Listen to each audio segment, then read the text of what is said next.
Hi, I am Andy. I'm one of the teachers at the Harvard Museums of Science and Culture, and we are going to do a craft together.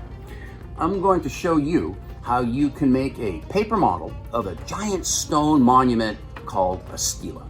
This is what it'll look like when you're finished. All you need to do is download and print this sheet of paper right here. This monument is called the Victory Stela of King Esarhaddon, and we can see him here, looking like a giant compared to these two defeated enemies. The actual monument is huge. It's like 15 feet tall.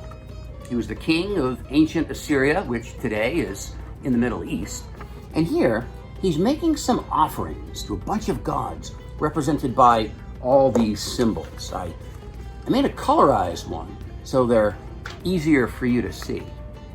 See this yellow one right here? That's the sun god, Shamash. We can see a sun disk with wings. And we also included a key to the god so you can figure out who everybody is. There are 12 in total. We have this in both English and in Spanish. And just for fun, I made a fully colorized one too. You can do the same thing if you want. You can see it looks a lot better. Just make sure you color it before you start folding it up. And before I show you a couple more quick tips and tricks on the best way to cut and fold this up, we're gonna go into the museum and hear a little bit more about this amazing object from the experts.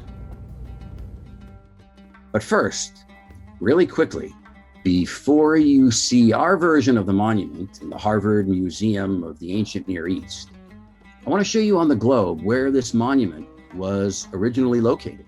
It was found here in what's now modern-day Turkey. And it was brought to a museum in Berlin, Germany, discovered by archaeologists a long time ago. And our copy that you are going to see, it's on the third floor of the Harvard Museum of the Ancient Near East, here on the campus of Harvard University in Cambridge, Mass.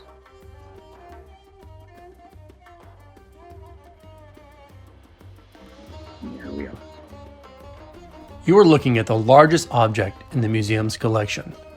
It's a monument called the Victory Stela of Esarhaddon. You can see Esarhaddon standing about 15 feet tall. Listen to how he introduces himself. The great king, the mighty king, king of the universe, king of Assyria. That's just one little part of the long inscription on this magnificent monument. Esarhaddon wants you to be impressed with him and afraid. This is actually a copy of the original that the museum purchased over 125 years ago. This painted plaster replica was made only about 4 years after the ancient original was discovered in Turkey by a team of German archaeologists. The original monument is almost 3,000 years old and is now in a museum in Berlin. King Esarhaddon ruled the huge empire of Assyria in the 7th century BCE, almost 3,000 years ago. He made his empire bigger by conquering nearby enemy cities. He's the largest person on the monument, and he shows himself holding an offering cup up to the gods. 12 different gods are represented by those symbols up there on the top right. At his feet are 2 of his conquered enemies, begging for their lives. The smaller one kneeling close to him is an Egyptian pharaoh, or prince, and the other one is the king of Sidon. That's a different city. Coming out of their noses, you can see a leash that the king is holding. On the right side of the monument, you can see Esarhaddon's oldest son. His name is Ashurbanipal. He became the ruler of Assyria when his father died. On the left side is another of Esarhaddon's sons. His name is Shamash Shamukin. He got to rule the territory of Babylon. The 2 brothers did not like sharing power. They eventually fought a war. The older brother, Ashurbanipal, shown on the right, was the winner, and he became the sole leader of the entire Assyrian Empire. Scholars think that this monument was about showing off the complete and total power of the Assyrian king, more than it was an exact retelling of the history that's written on it. If you lived in the ancient city of Zingerli, you would see this monument right at the city's entry gates as you walked in. It was meant to strike fear in all who walked past of Assyria's total power. Let's take a quick walk all the way around the monument so you can see the whole thing.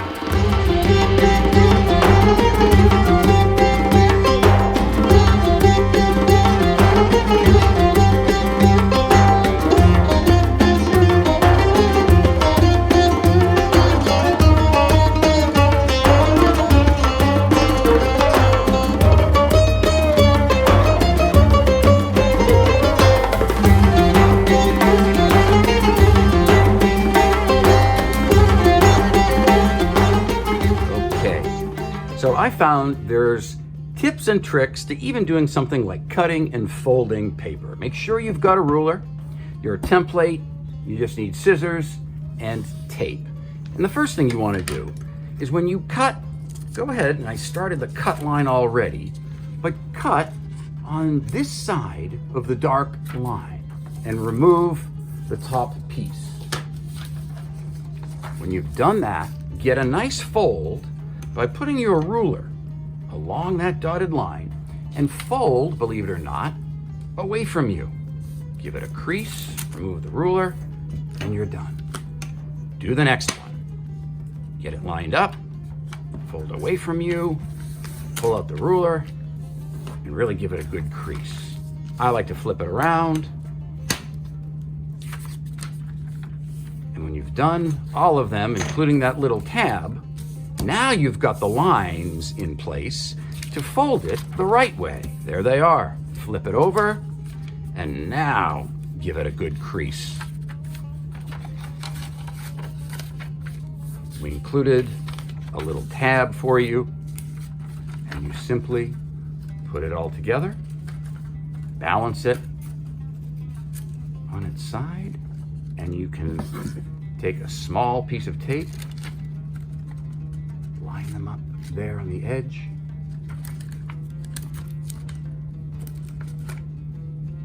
and just lock it in place. Do that one on the bottom, and you have completed your craft. Nicely done. So if you like this craft, you can find more activities on our website on the HMSC Connects Kids and Families activity page. This link is in the description below.